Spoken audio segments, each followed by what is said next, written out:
The competitive 40K network presents Art of War. Art of War.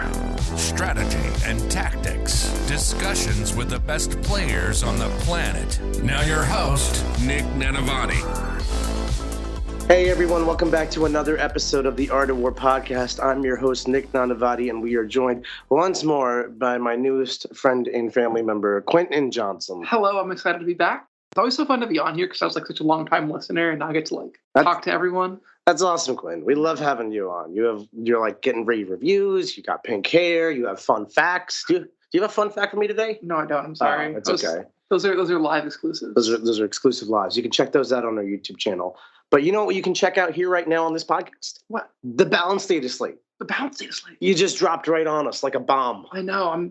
I have been waiting for this thing for months. So I think we all have. I mean, no one is excited about the Eldar meta we find ourselves in. I mean, commentating Eldar versus Eldar finals at Nova was the most interesting thing I haven't done. I had to play the Eldar versus Eldar finals a couple times. Yeah, and then there's, I think we all wanted this, long story short. So in this two-parter, we're going to do things a little bit differently. There's no point in talking about an event that happened last week with the old meta, because Eldar 1, spoiler alert. Eldar 1, spoiler word. Yeah. Exactly.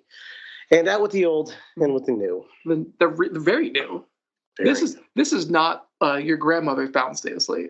No. This is an industrial strength balanced Dataslate. This is not 20 points slapped on the Wraith Knight, call it good. This is a significant fundamental change to many problematic units and very significant buffs to help two bad armies. So for this show, we're going to go first through the balanced Dataslate, kind of top to bottom, go over the significant changes, and really talk about where we think the meta is going to fall, talk about what we're excited about. Then in part two of this show, which is for patrons only, you can subscribe on AOW40K.com. Quentin and I are going to talk about the armies we actually play, what directions we're excited about. Maybe subtle, small changes have had super significant impacts on towns. So I'm really excited to get into it. I have 18 reasons to be excited for this balanced Dataslate. All right, Quinn, what's your first of the 18? Thundercav. Oh, wow. That's such a teaser. Okay, so we're going to get into all this.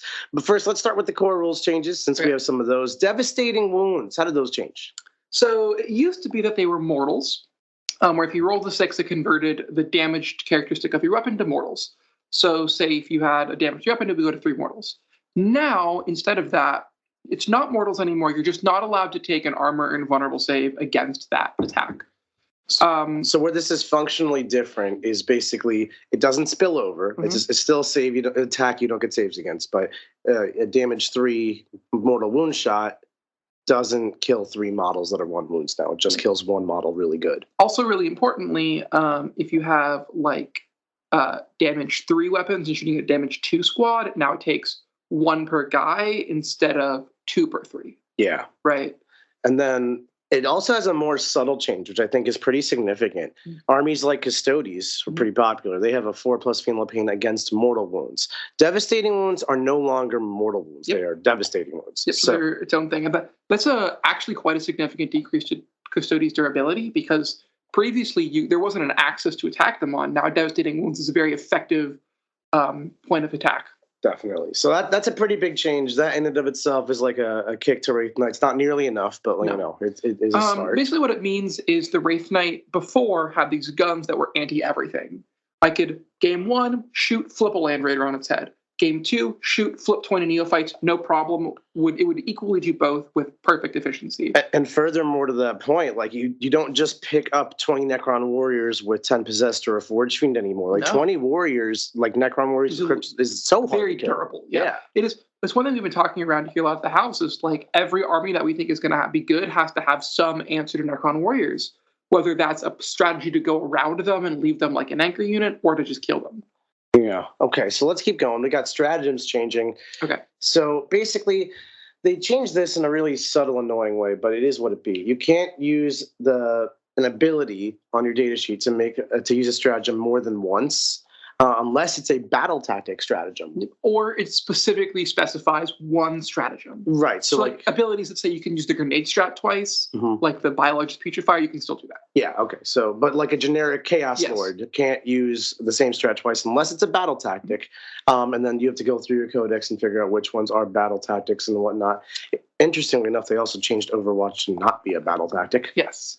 So this is a significant. Well, Overwatch had a different change as well in there. No, sure. Yeah. This was a change to some armies more than others. Big thing is the Custodians could no longer use this to fight first. You could no longer use this for like double Overwatch. There's a whole lot of those supplementary strats you can't do.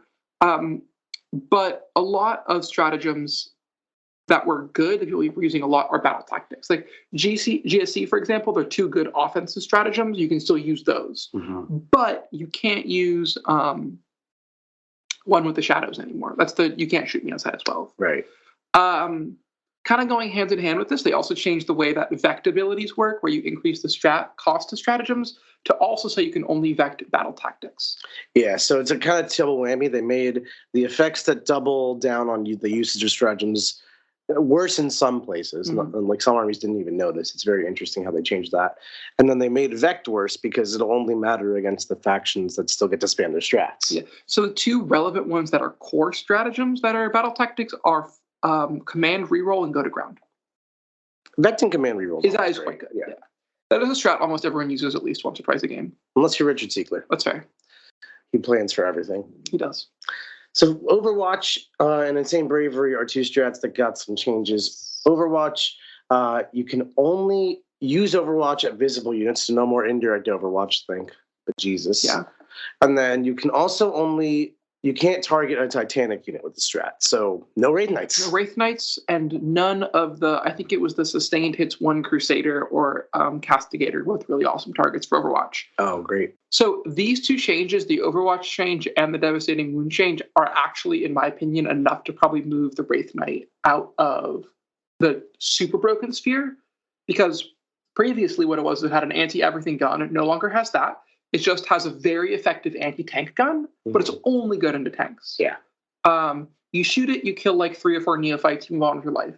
It's, 505 points. Also, what I liked with the Wraith Knight was the fact that I would just fire Overwatch once a turn and see what happened. So basically it got 10 activations. Now it gets 5. Right. So the thing I like about the other change to strats here is Insane Bravery. They made quite a few changes here.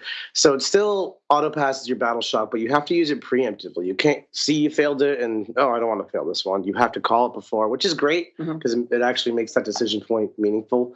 And then you target a unit that must take a battle test, which is before you take it.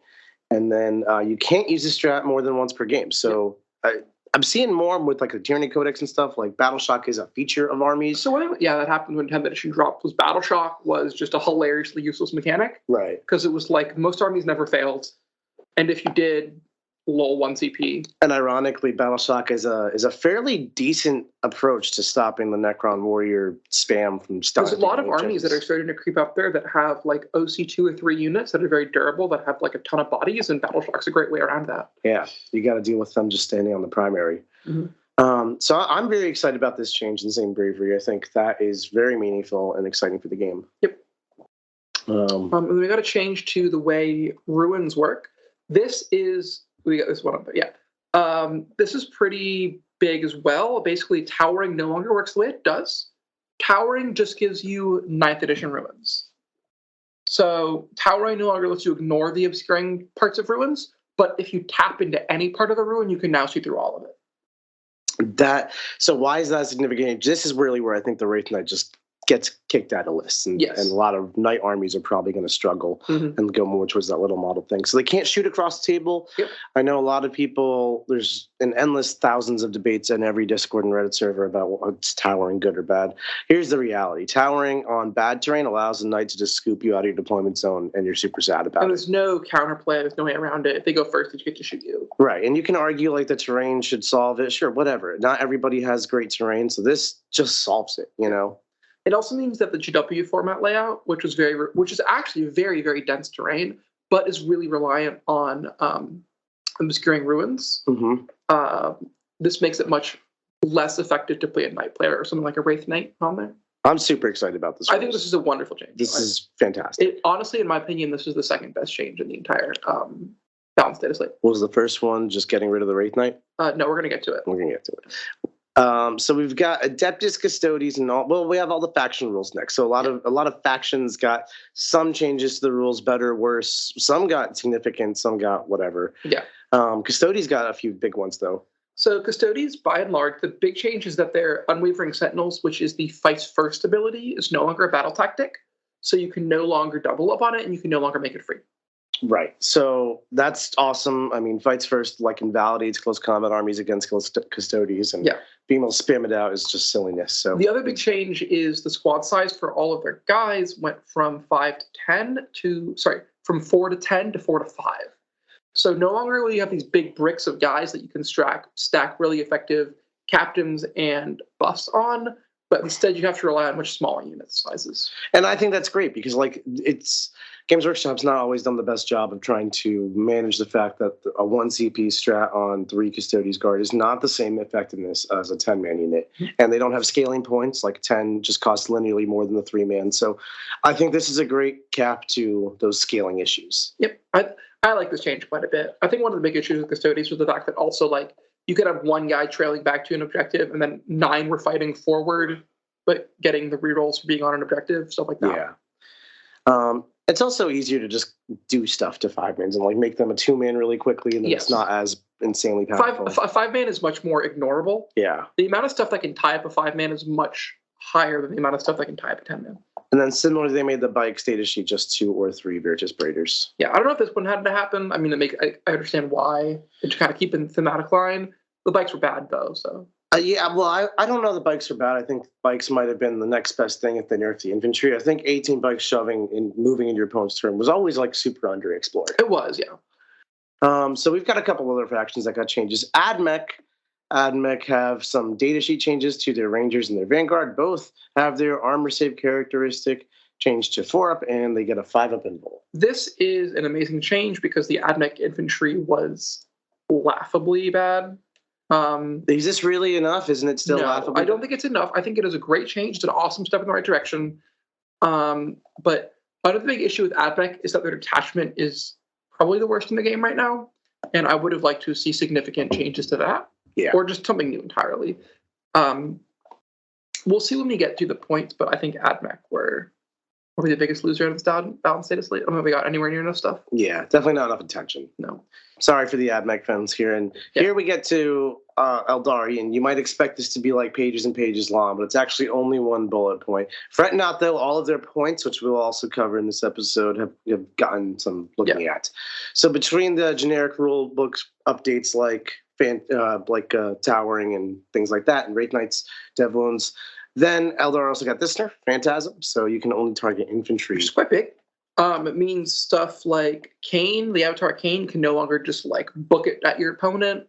You can no longer Phantasm the Eldar vehicles that are really popular. Yeah, it's so annoying when someone screens with a Hornet or a Warwalker, and it's I can't even answer this. Yeah, it just leaves. Yeah. I love this change. I mean, I wish Phantasm didn't exist. I think it's a problematic strat. I mean, this should have said change the Phantasm's text to read insert something else, right? Yeah, it should have been Phantasm strat does a different thing. Or alternatively, it should have been use the strat when an enemy unit ends a move of any kind within 9 inches of an Eldar unit. Yeah, there's a lot of ways to make Phantasm. I don't hate this though. The Eldar infantry have always been one of the least problematic parts of the index in this index, right? A lot of the really problematic units were the vehicles. You say that though, but my brain instantly goes to 10 Rangers and Illich just abusing this. That is an issue, but I think it's less abusive than the Wraith Knight. Well, because what a bard has said. That's so true. Also, I don't know. This strat is still broken. I still will use it every game. Right, that's what I'm saying. It's not battle tactics, is it? I think it is battle tactics. Oh, then you still have to bring it back. You still vect it. Yeah. Oh my god! This strat went from being the best strat the game has literally ever seen to simply very good. That's insane. Yeah. Okay, we got some other changes. Agents of the Imperium, they have a data sheet change to the exaction squads. They're a 10-man now. Yeah. So they're no longer super cheap. And they also gain points, so just you're not seeing exactions anymore. Mhm. They also have some changes to their weapons, but whatever. Whatever. They're not relevant. Quinton, Death Guard. Death Guard. This is my favorite change of the entire balance data slate. Play it I on me. think Games Workshop knocked it out of the park with this one. It is very impactful. It is succinct. It is incredibly flavorful, and it gives Death Guard a unique dynamic they did not have before, and I hope they continue with the Codex release. What does this change do? So, the Death Guard current ability is Contagion Range.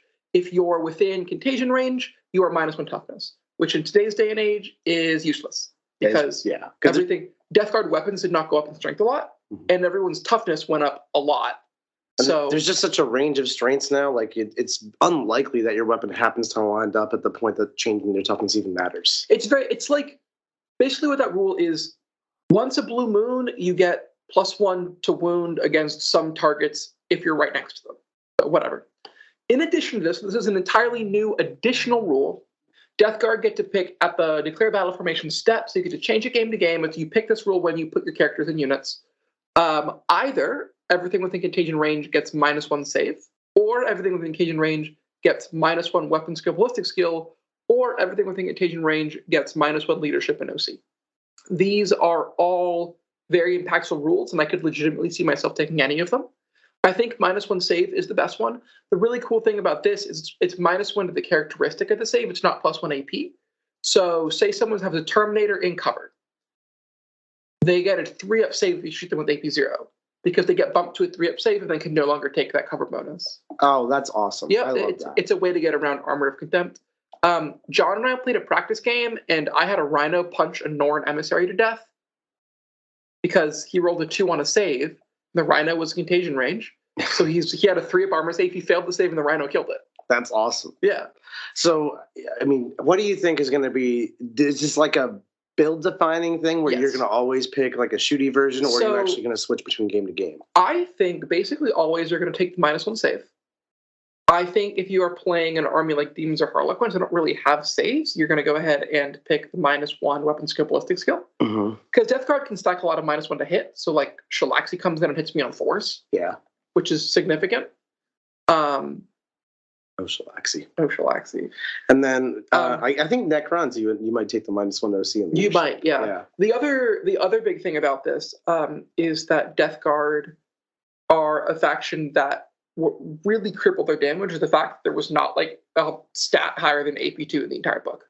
Like, it just wasn't. It's weird that Death Guard are transitioning away from being a durable army, I would say, and being into this weird debuff army. I like it though, Mhm. because I feel like the problem with Death Guard have always been kind of competing for the durable faction, and I feel like Necrons do it better. Yeah. They just always sucked at it. They were just because they were slow, right? So they had no choice because they were like, yeah, we can take a punch better than most people, but we have to take it. We have no other options. Yeah. And like you'll notice now, Death Guard have no defense ability, so they're just Space Marines with -1 move +1 toughness, which is not an even trade-off in this game. So I really hope that the Death Guard Codex kind of continues with this, and a lot of the enhancements and relics and detachment abilities are focused around debuffing in certain ways. I would love to see that. That'd be super cool. And then just moving through it, we've got a few more changes. We've got Death Watch. This They one, Death Watch got just annihilated. I think they're the biggest loser to balance data slate. Is them or Admech? For different reasons. Death Watch, they were problematic, I guess, but definitely not to the Extent. They got pummeled. What happened here, Quinton? So previously, Death Watch had 3 really awesome stratagems that you could use on any of their weapons. They were Assault and Ignores Cover, or Anti-Infantry 2+, Anti-Monster 5+, or I think it's, what is it? Or +1 AP and +6 inch range. So you could use this on any weapon, so like Desolators or Flamers. Now you can only use them on bolt weapons. So the strats went from being universally relevant to being very niche. And then you can put these on bolt carrying Space Marines, but that's like just not that impressive. It's not. It is much less impressive. Death Watch went from being probably the best Space Marine chapter, or definitely one of them, to being one of the worst Space Marine chapters. And then also Devlin's got nerfed too. Got nerfed, yeah. So the whole package kind of fizzled out there. But Space Marine should be getting a new codex soon-ish, one expects. They've announced it already. They've announced it. So Genestealer Cults are the next army. They got hit hard. I don't know how hard. I'm very eager to get my Genestealers onto the table because they basically hurt the cult army ambush roll on a bunch of points. Yeah. And the points actually, in my opinion, hurt the most. Mm-hmm. Coming back to life for me was always like icing on the cake. It was never the strategy. But what they've done here is they basically made it so all Genestealer Cult units now only trigger on a 5+. On a 5+ instead of on a 4+, and then battle line units only add 1 to the result instead of adding 3 to the result. So you're not auto bringing Neophyte back. You're bringing Neophytes back on 4s, and you're bringing Aberrants back on 5s. And then furthermore, if you die in the first or second battle round, then you actually get another +1. So then you could come back a little easier on 3s at the easiest with your Neophytes. But it's not even easy to die in the first or second battle round because you should be hiding. Yeah, turn 1 you can't drop in. Turn 2, do you die? So a lot of times you die turn 3. Yeah, and the game really starts happening turn 3. But it's nice because sometimes your opponent kills a squad or whatever. Yeah. This plus the points probably brings Genestealer Cult from, in my opinion, second best army in the game, just shy of Eldar, to somewhere in either B or A tier, honestly. I'd say A tier. I'd say low A. Low A. They don't have an infinite amount of stuff to really capitalize on winning. The way you had to beat Genestealer Cult was to snowball them. Yeah. But it was really hard to snowball them. This is now it's much, much easier. Because they hit you less hard and then they actually die. Yeah, and you just have less stuff. I felt like the amount of stuff I had was just past the threshold of my opponent can't deal with this in most of my games, which, I won all my games with Genestealer Cult. But now I feel like it's in my opponent can just deal with this territory. So now I'm not sure. That coupled with the fact that I come back to life less is they're probably just going to kill me. It'll play more like 9th edition, where I'm trying to score 100 while getting tabled, instead of early 10th, where it's I'm scoring 100 and I'm tabling you. Yeah. They also got a change to the Adelan Jackal's data sheet. And they changed it so when you come back with Cult Ambush, you must set up within 9 inches of the battlefield edge instead of 6, which is a buff, but not really significant. Yeah. Grey Knights can no longer use their "you can't shoot me outside of 12" strat more than once. It's now a strategic point instead of a battle tactic. I love that. I hate when I can't shoot them. I don't love that rule in any codex. I think it's Especially Grey Knights are so good at the non-interactive style. Yeah. They don't need more of that. Mm-hmm. Imperial Knights, what happened here? Oh boy, they got real bad hits. So previously, each big knight came with a bondsman buff that would apply to itself and the armiger. Now it only applies to the armiger, not itself. So the Crusader, they'll say the Warden's -1 damage, used to give it out to an armiger and itself, and now it's on the armiger. The Warden is no longer -1 damage. Mm-hmm. It is a significant debuff. I don't think Knights needed this. I think the Towering change was a big hit already. Additionally, Thunderstomp got changed to an epic deed, so you can't use it for free. Mm-hmm. Trophy Claim, which used to be an infinitely recyclable 1 CP strat, where you spent the CP and then at the end of the stratagem's activation, you get 1 back, is now 2 CP. Mm-hmm. So you still have to pay 1 for it. And then Valiant Last Stand went from 1 CP to 2 CP. I don't know why they hate Knights. Knights did not need it. Maybe the data shows Knights are doing better than they are because RTTs happen and Knights just stomp on bad terrain. I think what happened was the Knight book that came out was so aggressively primed to beat up mid tables. Yeah. It was very, very problematic in mid tables because if say you're at a local RTT and maybe you run GTs once or an RTT once every 6 months, so your swords gonna have awesome terrain. It's a hodgepodge collection of maybe it's 1 or 2 of the new FLG sets and there's a bunch of terrain left over from 7th. And you play against Knights with a table, and they're well, I went first. I'm going to shoot you now. My whole army's toughness 12. Your whole army's toughness 4. Guess I win. For the few Knight players that are truly Knight players and not meta chasers, I feel for them because this is your army kind of not so great now. But yeah, it's bad. Most people play Knights because easy stompy wins, and I'm not about that. No. Leagues of Votann. So the big change here. So previously, Leagues of Votann picked 1 unit to give out a judgment token to. And if they killed it, they got extra CP. Now, they pick 4 units. Yeah. And if they kill any of them, they get extra CP. That's good. So Richard was talking about this, how he's cool, I'm going to pick those 4 Crute Hounds are going to be one of my oath targets. I killed you turn 1, 3 CP. Oh, wow. Yeah. And they can gain more than one? It says it specifically ignores the... Oh. So you can't, if you kill all 4, you still only get it once. Sure. But you can get a lot easier now. The big thing is now that Votann have much more reliable access to their army roll, whereas previously they just didn't. And then I assume they have really good strats to make use of all the CP. No, the strats they have okay strats. Okay. The biggest one are Armor, Contempt, and +1 on a unit. Okay, so this is like not that thrilling. No. It is also, Votann also got very significant point drops. Okay, that helps a lot. And we'll get to all that in just a sec here. But the last data sheet change and just generic rules balance data sheet change is that Space Marines went to 5-man squads for their Desolation Marines. Not 5 to 10. Just 5. Just 5. And I think that's great because I'm so sick of seeing 10 I'm tired of those things. Those things, I hate indirect fire. I think it's like one of the worst mechanics they've ever. I think they're also one of the ugliest modern models GW has released. These things look ridiculous. Yeah. I don't hate them as much as most people aesthetically, but I hate them for every other reason. Yeah, they just are problematic unit. Okay. But not anymore. They went up in points, I'm sure, and went to 5 models. Yeah, 200 points, you probably don't take 5. You might take 1 squad of 5, but I don't know if you do. I feel like the point of indirect fire at that rate is like totally table someone in your deployment zone and just that's your win condition. Yeah. And that's where you take 20 Desolators, and that's the thing. 5 is like I have this tool for 200 points, and it doesn't move. Yeah, it doesn't seem great. I'm going to shoot and kill 5 idiots, like 5 guardsmen behind a wall. You can take 3 Inceptors and deep strike next to them and do it that way. Yeah, that's way better. Yeah. Okay, so we're going to go through our points changes. We're not going to go through like line by line pretty much everything, but we'll talk about each faction and like broad strokes what happened here. So we'll start alphabetically because that's how they've done it in the wonderful Balanced Dataslate Mail and Torn Field Manual. And this is all online on the Warhammer community website. So if you want the specifics to your codex and whatever, you can go on that King's Workshop site. So Sisters really didn't get a lot. There's a lot of red here, but the drops are not that significant. It's a lot of mid to minor changes. Everything went down 5 to 10-ish points, which across the army does lead to like 100 to 200 more points in your force. Then a couple significant ones that we did get. We've got Paragon Warsuits going from 240 for 3 to just 200 for 3, and then that's like to the point where like they're not amazing, but they aren't that expensive either. Mm-hmm. And then like quality of life stuff, like rhinos at 75 is a pretty universal change. I think you might see a lot of rhinos in the new world. The Rhino 75 is the point where I really actually want to start taking them in every unit. Yeah, like rhinos got cheaper by 10, and then all the stuff you put in the rhinos got cheaper by 5 to 20, depending on what you're looking at. And then it's like, wow, my packages got a lot cheaper. So very broadly, what this shakes out is that your Sisters list should have somewhere between 100 and 200 extra points, depending on what of these you take. I don't know if that will be enough. Sisters did not get any additional changes, and they're one of the lower performing factions.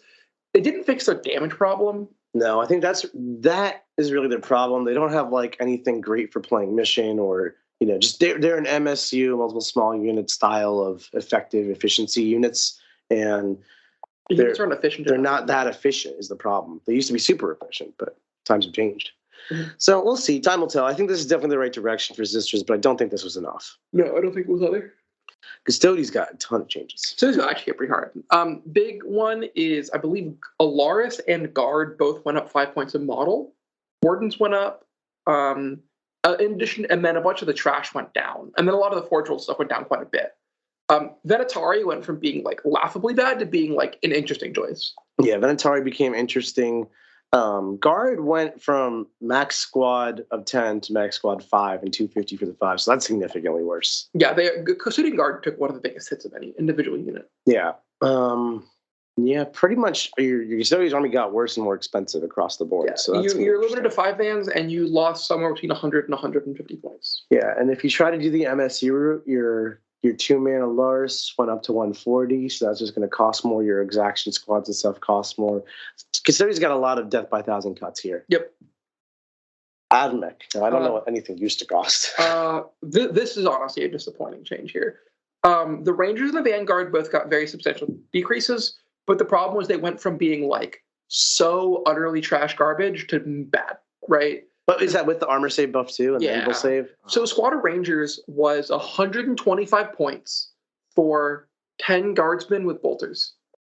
That's terrible. Yeah. That's like truly terrible. Yeah, so now it's 90 points for 10 4-up save guardsmen with bolters. A 5 pinball, but yeah. And a 5 pinball. Yeah, it's still just not... That needs to cost like 70. Yeah. Basically, every AdMech unit went down 5 or 10 points, but they needed to go down 20 or 25 points. The Dragoons at this point are very cheap.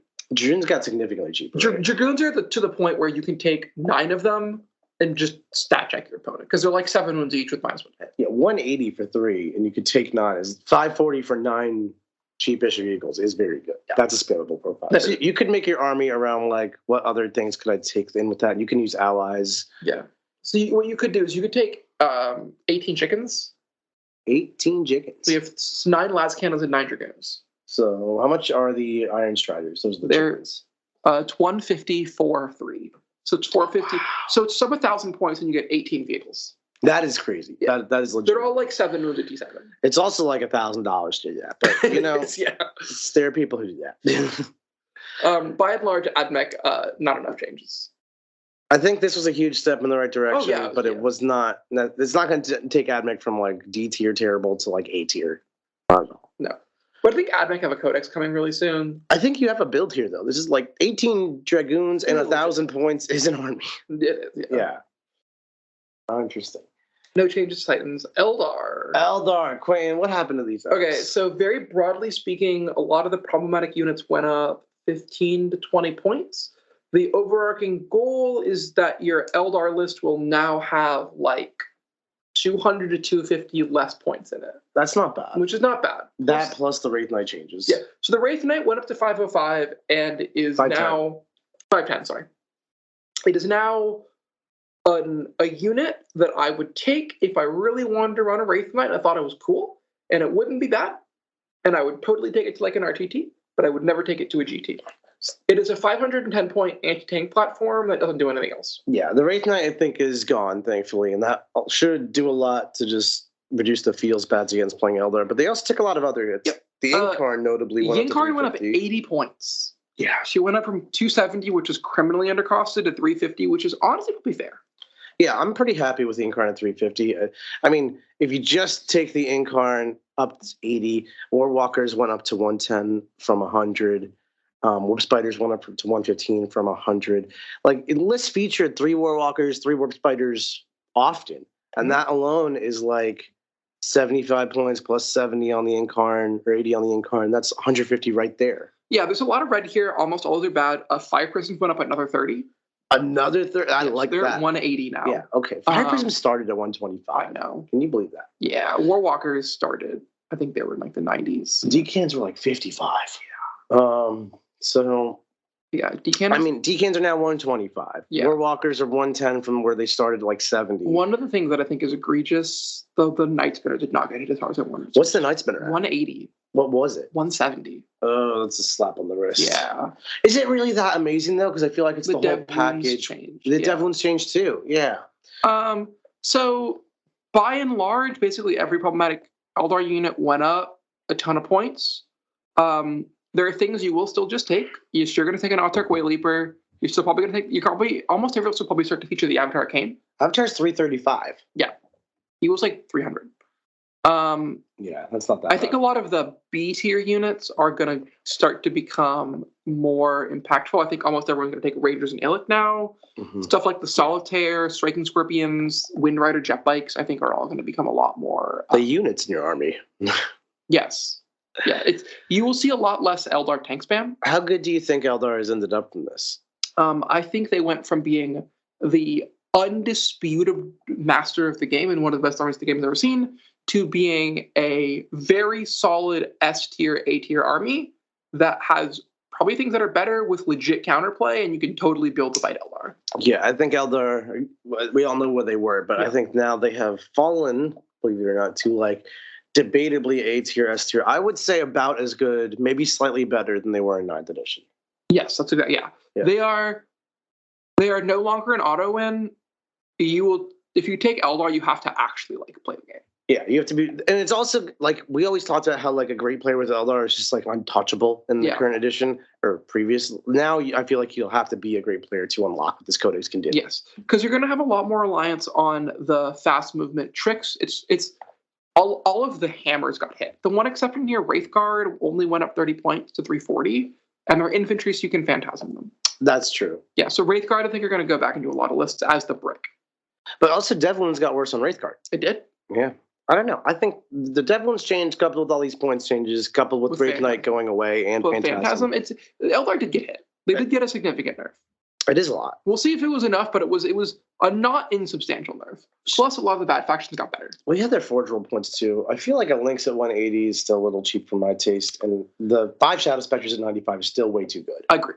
Effing chat for the Scathat, something was like not great, and now it's terrible. The Lynx, the problem with the Lynx, interestingly enough, is not the stats. It's the fact that it's huge. It's like this big. Yeah. It's the size of like a loaf of bread. Yeah, I've seen it. It's huge. So it's hard to just get anywhere. It does move 24 and then shoot you with 4 pulse lasers, but... Yeah, you probably won't see it too often at 180. It's so defensive. I think what's going to happen is that some units are going to leave my list. A lot of things I'm just going to accept and just take anyways. Like, I'm probably still going to take spiders. Mm-hmm. They're still really good at They're still great. Yeah. Still say tails. Hornets and Warwalkers, you still take them. Stuff like that. Yeah. Spectres are great. Yeah. Mm-hmm.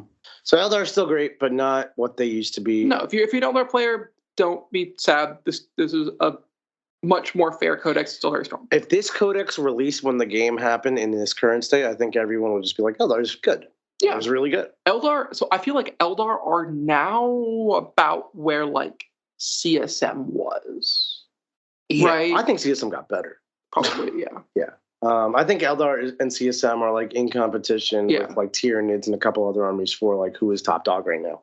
Tyranid's got a huge hurt. Tyranid's got a huge codex. Yeah, and they lost 200 points.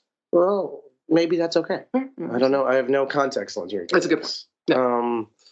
So Agents of the Imperiums. The big one here is, I don't know where Void's been changed. They're now the cheapest one because the exactions went up to 10. Yeah, so I guess the new cheap ally for Custodians and Knights and stuff are 5 Voidspin arms at 50. Calidus went down 20 points. Yeah, I mean, Vex got worse. Vex got much worse. But 90 points just jump around, score secondaries, and still Vex is pretty good. She is now in competition with other assassins, particularly Evisaur, but I still think you still take her. Yeah. Just because a 90-point lone op that like can randomly kill something cheap and then like... Yeah. And then teleporting up and down is amazing. It is, yeah. Yeah. Astra Militarum. By and large, the big changes here are all of the indirect went up a substantial margin. I believe the like mortar things went up like 40 points. Yeah, pretty much like Manticore is up to 150. All the Lehman Russes went down. Basically, everything went down a lot, and then all the indirect went up a lot. So Basilisk stayed the same at 135. Basilisk weren't like a problem. The Ford Filled ones, the Rapiers. It's the Medusa batteries is what they're called.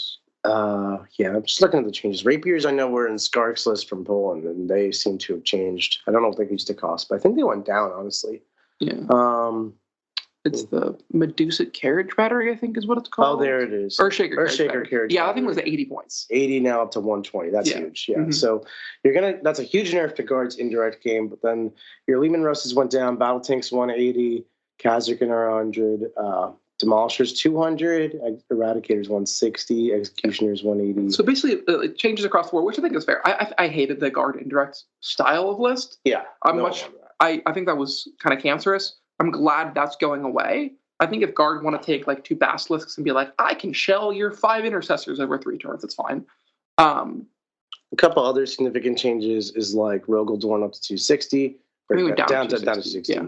Sentinels changed to 60, 120, and 180 for unit sizes. And then your Gaunt's Ghost, which I know a lot of people take, are 100 now. They went down, actually. Sentinels went up, Gaunt Ghost went down. That's great. Have you read the Gaunt Ghost books? Quinton, you are the person who does the reading. Anyway, they're really good. And I highly recommend them to anyone in the chat. Wonderful. Chimera's at 72. That's cheap. Dedicated Transport is another shadow winner of this Balance Dataslate. Yeah, Dedicated Transport meta. Here we come. Black Templars. The Jack Templars. Jack has been singing me a song all morning. What's the song? Things. Black Templars got cheap. Sword Brethren went down 5 points model. Basically, all the characters went down. Yeah. What is it? It's the Crusader Squad, I think. You can take like 10 power armor dudes for like 125 points or something. Yeah. 1 Sword Brother and 9 Initiates, I think. And the 1 Side Brother and 9 Initiates, 10 Power Armor guys for 125. It's 12 points a model for power armor. That is really good. Yeah. Wow. So yeah, you could spam that out. Like Black Templar is basically everything got much, much cheaper. And that's something you're going to find is Space Marines got huge points drops across the board. Interesting. They're about to get a codex, though. So that too. Blood Angels. Really similar story here. Basically, everything went down quite a bit. Like 10 to 20 points on every single unit, basically. Space Except for Brother Corbulo and Captain Tycho. So yeah, the one thing I noticed when I was going through Chaos Space Marines, and it seems pretty evident in Space Marines now too, is just the power armor Space stuff? Marine bodies got cheap. Yes. Yeah. So Horde Space Marines is an archetype now. Yeah. That's something I'll talk about in part 2. Yeah. What I'm excited about. And Death Company got substantially cheaper as well. Death Company are cheap now. 5 models for 130 is like, I'm going to take this unit 3 times. Yeah. Yeah, wow. Chaos Demons. Now, these poor boys got hit and not buffed enough. Mm-hmm. So basically, their whole identity was monsters prior to this competitively, and then every monster you took went up in cost. Bellicor is up to 350. Bloodthirster's up to 320. Fate Weaver, I think he actually stayed the same because they love me. He's 285. But then Lord changes 260, and Shalaxi, poor girl. Shalaxi went all the way up to 450. So you're probably not going to be as successful spamming out big demons. You could try it with anyway. I mean, Death Wounds and Wraith Knights stop being such a problem. But still, getting hit by things you don't get saves against is just as bad for your big monsters. And then the way they kind of made up for this is to make a lot of smaller stuff cheaper. It wasn't really enough. Like Beast Miracle went down 5 a model. Bloodletters went down to 140, which is still too much. Your troops got a little cheaper. Playbears are 125. Hars at where are the pink Hars? Pink Hars still at 140. So yeah, interestingly enough, though, demons make a pretty good ally package. You have 35-point rulings. They actually went down. So if you want even cheaper trash, they're better. Very interesting here. The Fate Skimmer, no, the Burning Chariot, that's what's called. The Burning Chariot went to 115. And that dude is a pretty good profile, shoots a heavy flamer or 3 like glass cannon type shots. And more importantly, when he hits a target, your whole army is covered against it. So slotting that into Chaos Knights or slotting that into Chaos Space Marines is a huge and awesome way to amplify your power. Demons are like my favorite army, and I'm super sad that like they don't have love. But yeah. Rip. Chaos Knights, basically every shooting dog went up 10 to 15 points. The Carnivore went down 20, and then the Rampager went down a bunch, and he loves towering changes because he has 2 fists. So Big Knight goes smash now, because you could hide him behind the walls. It's a big change. Big Knight no smash. Other small knights went up like 5 to 10. Yeah. Annoying, but whatever. Chaos Space Marines, they got some buffs. They got some hits, largely where you'd expect it. Abaddon went up 30 is kind of rude, unnecessary. A Blitz went up 10 points for 2, 20 points for 4. Forge Fiends went up 15 each, which is fair, but it hurts. Everything else you want to see go down kind of went down. Like your tanks went down a little bit. Raptors went down significantly, or 5 points for 5. Warp Towns went down significantly. They went from 130 for 5 or 260 for 10 to 100 and 200 respectively. So that's enormous. You'll see a lot. Wow, Warp Towns went down a lot. They went down. Even Legionnaires are going down. I quite like this. They went from 100 to 90 for just 5. And while it doesn't sound like anything, that plus the Rhino going from 85 to 75. Chaos Space Marines have a great way to magnify the efficiency of just regular attack dudes. So I'm actually quite liking Legionnaires, and I'm considering them in most of my lists. Chosen went down 5 points for 5. Largely speaking, you'll see a lot more bodies on the table, I think, for Chaos Space Marines. Mm-hmm. Pretty happy with that. Dark Angels. This is pretty similar to what most Space Marine chapters have, but I think smaller changes than because the Dark Angels were better. A lot of the characters went down. A lot of the really good units like the Lion and the Terminator stayed the same. Mm-hmm. Based on that, not substantial changes here. Deathwing Terminator squad stayed the same? Or it went down, but the Deathwing Knights, the ones everyone took, stayed the same. Right. Death Guard. So remember, they got such huge changes. They got a massive rules change, and your army gets about 200 extra points. Really big relevant one here. Basically, every character went down 10. Every squad went down a bunch per model. And then Mortarion went from 270 to 225. Sorry, 370 to 325. Wow. Mortarion at 325 is Mortarion 325 is like Abaddon price, but he's a 16 wound flying monster. he hits shockingly not that hard. I mean, his auras aren't as good either. But he's tough as nails. He's very durable. Yeah. 16-point Plague Marines is the point where I actually start to like them. 16-point Plague Marines is great. Just 16-point Plague Marines and the 75-point Rhino. Yeah, that's spammable. Yeah, you can take 3 packages of that. Yeah, so the problem with Plague Marines, honestly, is just they have so in the unit you get 3 heavy plague weapons, 1 bubotic weapons, 2 melty guns, 2 plague spewers, 2 in a 5-man? In a 10-man. Oh. 2 blight launchers, then a plasma pistol, then a bunch of plague knives, and then whatever the characters are attached to. You get a million things. Wow. Yeah. I mean, it's just so much OC2 that actually does something, I guess. It doesn't do a lot, but it does. For 16 points, you start to do something. Yeah, nothing adding the fact that all that's an extra AP for your contagion. Yeah. Basically, you're -1 toughness. Plague Marines were this issue where, man, my army's AP0, AP1, and then, you drive up and you're like, cool, I'm contagion. You're -1 armor save. I'm going to pay 1 CP, Ferric Blight. Now all my bolters are AP2, and my flamers are AP3, ignores cover. You know what else I'm looking at, which I think is quite interesting? The Blight Lords? Well, I wasn't talking to the Blight Lords, actually, but what talks about the Blight Lords? It's a 33-point model. Yeah, it's cheap. They're not amazing. But you can take 10 of these things as 330. Yeah. So you get an assemblage of Terminator weapons. Basically, it's bolters or combi bolters. And then in combat, they're 4 attacks each at 5-2-1. Mm-hmm. But what you can do, I was thinking about this as I was trying to fall asleep last night, is with the contagion range and the extra AP strap, they don't give armor save 3s an armor save. Really? They go to AP4 effectively. Wow, that's firepower. Yeah. That is firepower. And then they have lethal hits. So 10 of these guys on average kills a Lancer or equivalent in combat. That is super exciting. Yeah. Okay, you can sell me on these Blight Lord Terminators. The issue is they move 4, but yeah. You deep strike and a squad can walk slowly up the table. Yeah. Not ideal. That is an issue. Huh. I like the drones at 100. I like that all the characters got cheaper. The characters are aggressively cheap where you could run character spam, I think. Yeah, I think you could run 3 Putrefiers or 3 Blight Spawn. I think you run 3 Blight Spawn. I think you do. I think he's just in. He's 55 points. He's 50 points. 50 points. He's got a strength 7, AP2, 2 damage flamer. Yeah, and he can. One thing I ran into the issue when I wrote a list and played it, and I ran all the things that I wanted to try, and then I was like, I don't really have any trash here, and then I really struggled to do actions and stuff. What if you just add 6x3 Nerdlings for 210? That is what I wanted to do. I just didn't want to do that in the game because I wanted to try out death guard units. I think my optimized list will be 1,500 points of stuff and then 500 points of trash. Mm-hmm. I think also AP3 chain cannons on brigands. Oh yeah. AP3 chain cannons on brigands. Yep. That is real. Mm-hmm. Or brigands in your Chaos Space Marine army, or burning chariots in your brigands army. Yep, all that. Mm-hmm. Deathwatch saw a couple point changes here. Basically, the Spectres kill team, the bad one went down, and the 2 good ones went up a decent amount.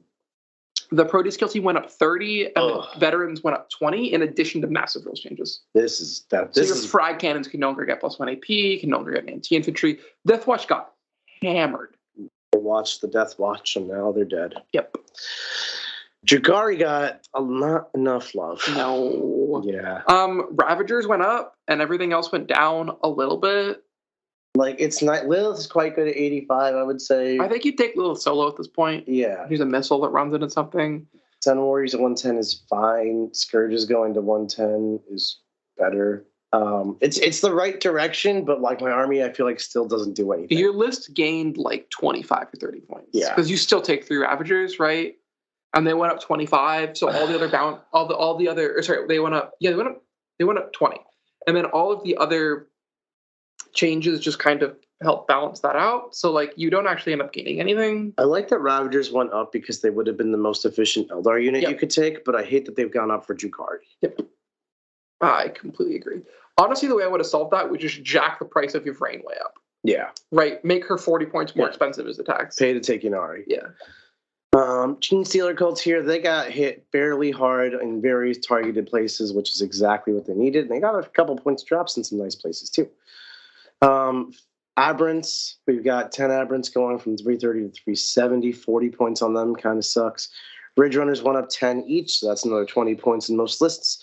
Acolyte Hybrids went up from 150 to 170, so 20 points there. Usually that's 20 points per 10-man pack. Your Adelan Jackals went up.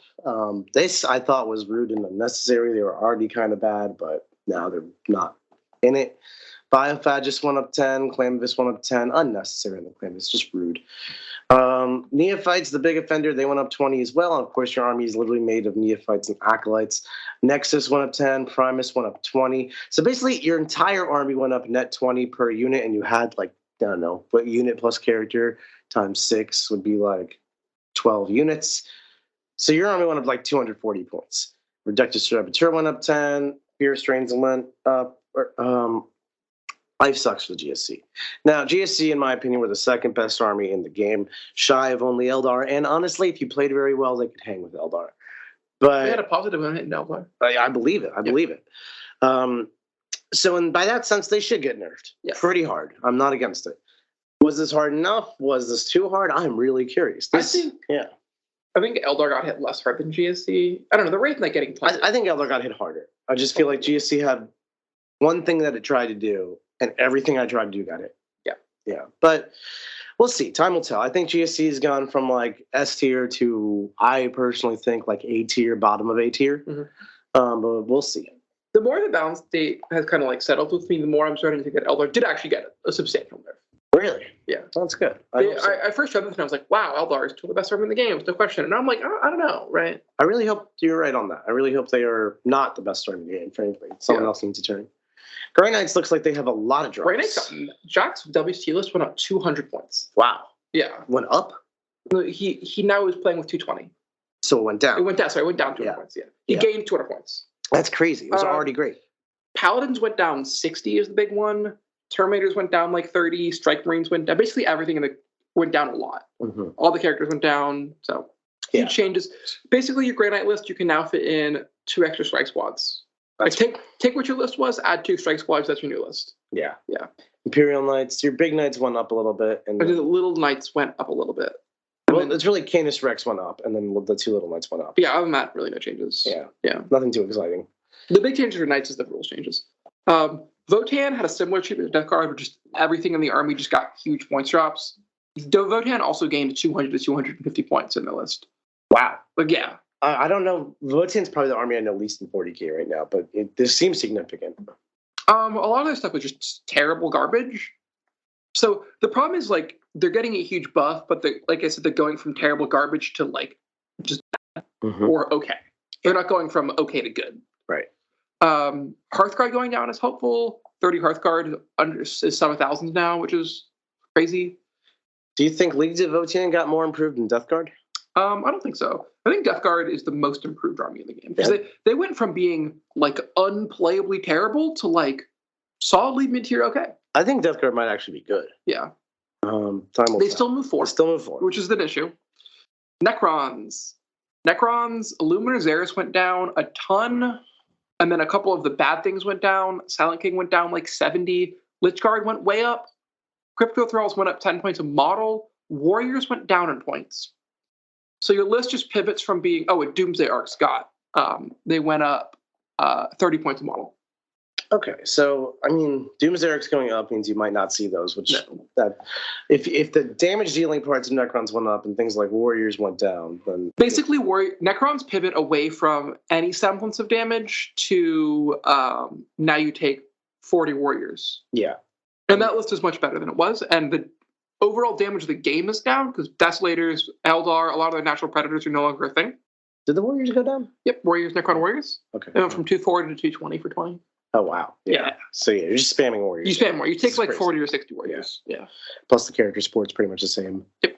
But Necrons are one of those armies where like a lot of their stuff went up 10 points, a lot of their stuff went down 10 points, it ends up being the same. Yeah. But the game, Necrons basically stayed like flat, but the game changed around them. Yeah. So, the Necrons did the same, the game went down. And Lich Guard, too. Lich Guard went way up. Lich Guard went up, was just going to change build styles. Lich Guard you don't take anymore, but people were already starting to pivot towards Warriors. Right. So you take the Warriors instead of the Lich Guard now. Yeah.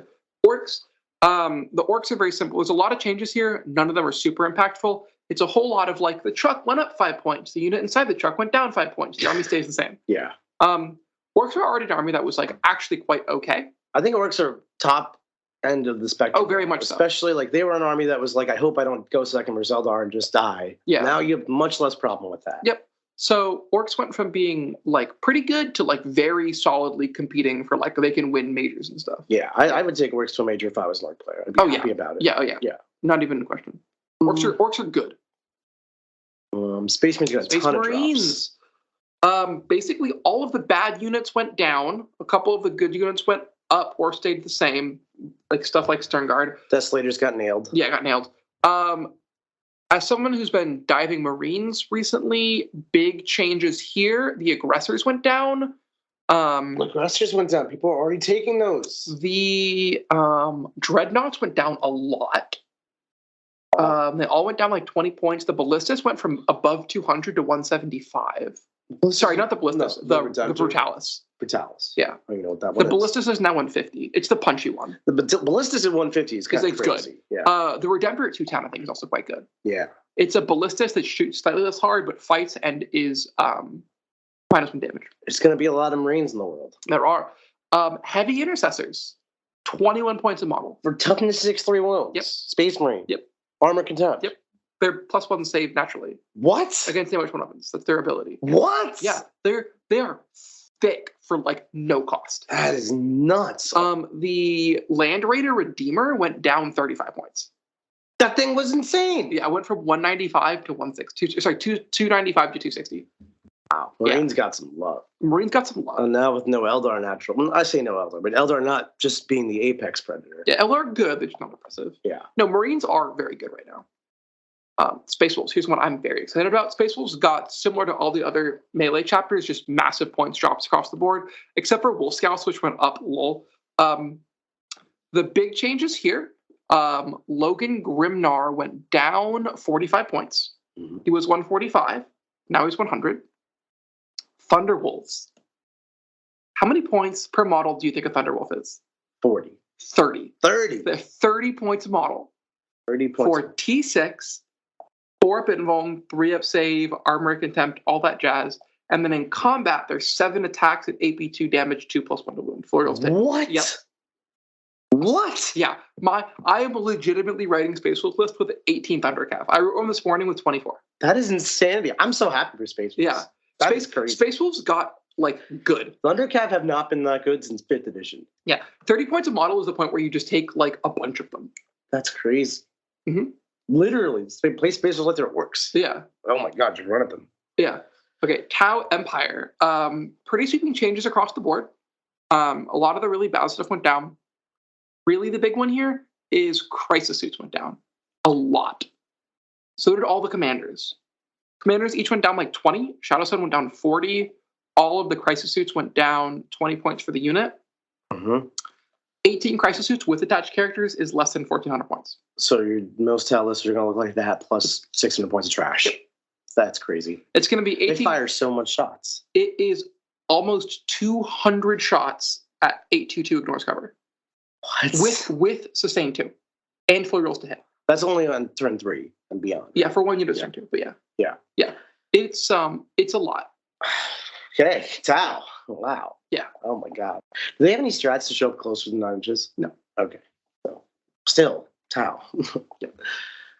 I think Tau have gone from like Tau have gone from being like very low mid C tier to being like A tier. yeah. Tau are like a legitimately good faction now. Tau often just cross that threshold of like speed and damage, and then they kill you. And, They did it. and then Here. they crossed it. Yeah.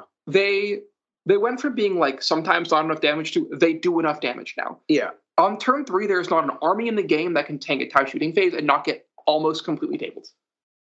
Oh wow. So the way you would try to fight Tau in my head is thinking about all these 75-point rhinos running around. Yeah. And be like, okay, instances of shooting, it's a great way to counter. You have 3 crisis bricks. Yeah. And tactics, of course, but that Tau is going to be a menace. Yes. What about Thousand Suns? Thousand Suns? People were all about Thousand Suns as the new up and comer when Zeldar gets nerfed. Thousand Suns went up 10 to 15 points on every single unit. And the thing about Thousand Suns is every one of the units was actually 2 because you have the unit and the character. Jack's Thousand Suns list lost about 300 points. Wow. They got hit hard. Did anything get cheaper for Thousand Suns? I don't think so. Yeah, it's not looking like it. The Predator went down 5, but like whatever. Sure, I think the Land Raider went down 5. So yeah, largely speaking, your characters went up across the board. Not like crazy. No, but like 10 or 15 points. Like Armor on Disc went up to 140. That's not enough. That's a lot. And like 5 rubrics went to 105 from 95. You take that unit like how many times? 6. The problem with Thousand Suns is not like you had 6 units, they all went up 10. It's like you had 20 units, they all went up 10. Yeah. Right. Because each character went up, and they went up in some cases more than 10. Things like Enlighten and Zangor stay the same. The Burning Chariot got cheaper, which I actually think is a nice inclusion for Thousand Suns. Magnus went up 30. You still take Magnus? Yeah. It's just Thousand Suns were too good, I would say. This might be a little too harsh, but I think they were too good. Thousand Suns were too good. I think they're now in the C tier category. I think they were a critical mass faction that lost critical mass. Perhaps they don't have enough damage now, especially because other armies got cheaper. Tyranids had a lot of really substantial changes here from the thing. Big one is Zoanthropes went up a ton. Yeah, 180 for 6 turned into 220 for 6. Norns went up like 30 points. Basically, a lot of the stuff that was really good went up a lot. Well, we say was really good. The Tyranny Codex hasn't even officially released yet. That's fair. So it's like, this is just the new points you were dealing with your Tyranids. Scratch out the Codex point values. I hate how they do that, but also like, I get it. This is the way they have to do things. I get that. It's annoying. A lot of quality of life upgrades gone down the drain, like Barb Guns go up to 60, they're just a little more expensive. Bibles up to 75, and they're worse. I don't know how I feel about this, but I don't have enough context about what the new Tyranny Codex brings. I played one game with the new Tyranny Codex, and I played it with Death Guard, and it was a very close game. I ended up losing by like 3 or 4, but yeah, but that game is totally contextless, right? Because Death Guard changed so much, Tyranids changed so much, and it's like there's no baseline there. He and I are both running very unoptimized lists, trying to test new things out. Right. So you had a very good game of 2 on not optimized armies, which is great, but not indicative of knowledge there. Fair. At least meta knowledge, I should say. And then World Leaders. World Leaders got a good love. They did. 8 pounds and Exalted 8 pound. I think they're still too expensive, but they are no longer like hilariously overcosted. Exalted 8 pound were 180 for 3, and now they're 150. Regular 8 pound went from 150 for 3 to 135. So that is significant. Your Corn Berserkers went from 105 to 100, which is not enough. All of the generic vehicles went down. Yeah. The Rhino went down. Your Mauler Fiend went down, which is pretty good. It's actually quite good in World Eaters. Its speed is crazy. Terminators even went down. Overall, this is what you needed to see. Just wasn't enough. World Eaters actually were like a fine book. They just were way overcosted. Yeah. No, I like their rules. I think they have interesting mechanics. I think the Road of 8 Bloody Steps is pretty cool. I really wish they just why specifically Corn Berserkers better. Yeah. How much is the Rhino? Is it 75? 75. Nice. So yeah, if they had better priced Corn Berserkers, you could do like a Rhino spam army pretty effectively. But instead, I think you're still going to see vehicle run at them style World Eater lists. Oh, yeah. All right, so that's pretty much all of the changes you saw in the Minotaur Field Manual and the Balanced Dataslate. Sorry if we glossed over some. There's a bajillion. It's totally worth giving it a read at the Warhammer Community website. But now is the fun part. Now we're going to go over to part 2. That is going to be for patrons only. You can subscribe on AOW40k.com. It's $5 a month, and your subscription literally means the world to us. It allows us to keep producing this podcast, which we are on episode 204 of. Wow. Yeah, I know, right?